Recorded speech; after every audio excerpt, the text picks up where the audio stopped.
Hello बच्चों, आइए इस प्रश्न को देखते हैं। क्या सभी जीवों में श्वसन की क्रिया होती है? तीन उदाहरण देकर समझाइए कि यदि सभी जीव सांस नहीं लेते तो ऑक्सीजन कैसे प्राप्त करते हैं। और सबसे पहले हम बात करेंगे प्रश्न से संबंधित मुख्य अवधारणा के विषय में। मुख्य अवधारणा जो कि संबंधित होगी श्वसन प्रणाली से। श्वसन प्रणाली। और यदि हम बात करें सांस लेने के संदर्भ में, तो श्वसन प्रक्रिया को हम यहाँ पर या श्वसन क्रिया को हम दो भागों में बांट सकते हैं। एक वायवीय प्रक्रिया और एक होगा हमारे पास में अवायवीय प्रक्रिया। वायवीय और अवायवीय प्रक्रिया की यदि हम बात करें तो यहाँ पर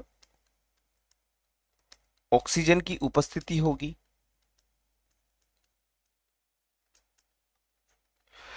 यदि हम बात करें अवायवीय के संदर्भ में, तो ऑक्सीजन की अनुपस्थिति या हम कह सकते हैं कि ऑक्सीजन की कमी होगी। ऑक्सीजन की अनुपस्थिति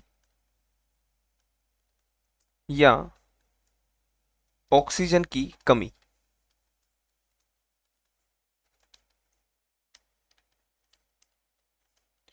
होने वाला श्वसन, उपस्थिति में होने वाला श्वसन। अब हम बात करते हैं सबसे पहले मनुष्य के बारे में। तो मनुष्य में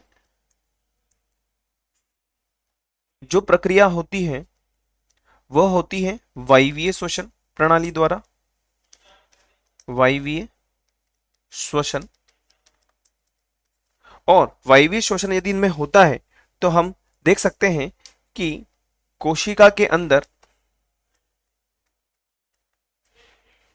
भोजन, या हम ग्लूकोज भी लिख सकते हैं,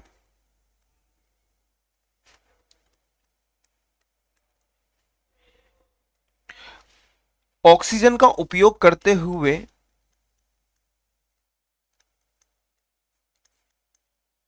यहाँ पे ऑक्सीजन का उपयोग होगा।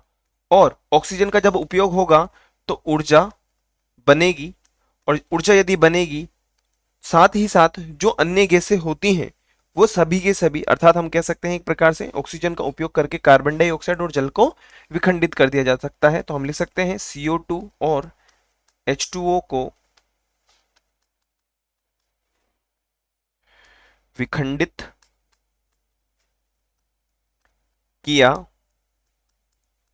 जाता है। अन्य एग्जाम्पल की यदि हम बात करें, अन्य उदाहरण के बारे में यदि हम बात करें दूसरे नंबर पे, तो हम लिख सकते हैं यीस्ट के बारे में। यीस्ट के बारे में यदि हम देखें तो यीस्ट एक एक कोशिकीय जीव है।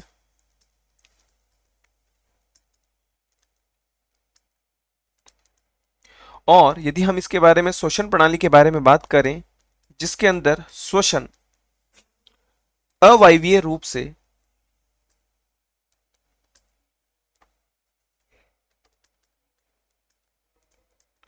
श्वसन करते हैं,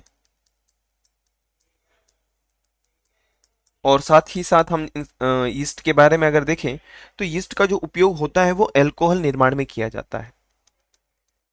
अल्कोहल निर्माण में उपयोगी। और अंतिम उदाहरण की यदि हम बात करें तो हम यहां पर मछली के बारे में देख सकते हैं।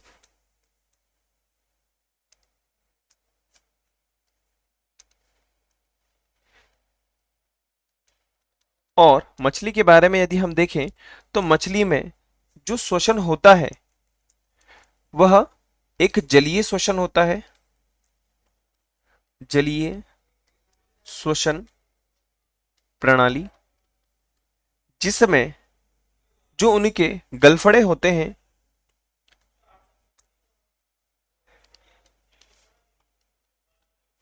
गलफड़ों द्वारा श्वसन, और इसमें जो ऑक्सीजन होती है वो पहले से ही ऑक्सीकृत होती है, या हम एक तरीके से कह सकते हैं कि पानी में मिली हुई ऑक्सीजन द्वारा श्वसन। पानी में मिली ऑक्सीजन द्वारा श्वसन होता है। अर्थात हमने देखा कि तीनों उदाहरणों में ऑक्सीजन की या तो कमी है या ऑक्सीजन की उपस्थिति है, परंतु यहां पर देखा जाए तो ऑक्सीजन की उपस्थिति महत्वपूर्ण है। अर्थात हम कह सकते हैं कि जो श्वसन प्रणाली होती है वो दो प्रकार से होती है, एक वायवीय श्वसन, एक होता है अवायवीय श्वसन। आशा है आप इसे अच्छी तरह समझ गए होंगे। धन्यवाद।